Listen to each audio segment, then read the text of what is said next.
တွေလာဆုံးချိန်ဒါပဲလို့ခေါ်တယ်လေ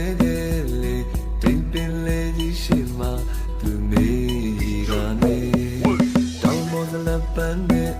အနေထိုင်နေသူဇလန်နဲ့ချယ်ရီနေကလေးကိုနာချင်လာလနေမနက်ခင်းနေကမြင်လို့လမ်းစီတဲ့ရိတ်တဲ့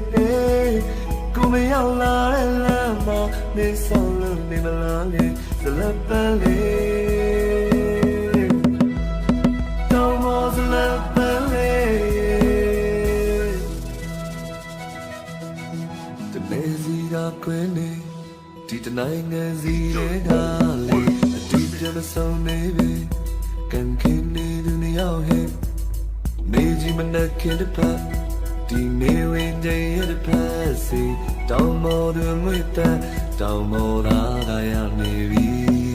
စိတ်ကူးရင်ဒီဆောင်ဒီရှမ်းပြည်ကပန်းချယ်ရီသူချစ်နေတဲ့ချင်းတောင်းနဲ့ငါစလက်ပွေလေးစီချစ်ကလေးစီတောင်းမောစလက်ပန်းလေးစီစလက်ပန်းဝင်ချူလေးလို့နေစိတ်နဲ့ဖြူစင်နဲ့စလက်ပန်းဝင်နေလေးလို့မင်းကလေးပါနေကရဲ့စလက်ပန်းဝင်ဝါလေးလို့မင်းသားလေးဟာဝါလေးနဲ့ရင်မှုတွေ့ခဲ့ဘူးသူတိုင်းလည်းမင်းကိုခင်လင်းခဲ့တောင်းနဲ့မောကပန်းတွေမွန်တရားလောက်မေ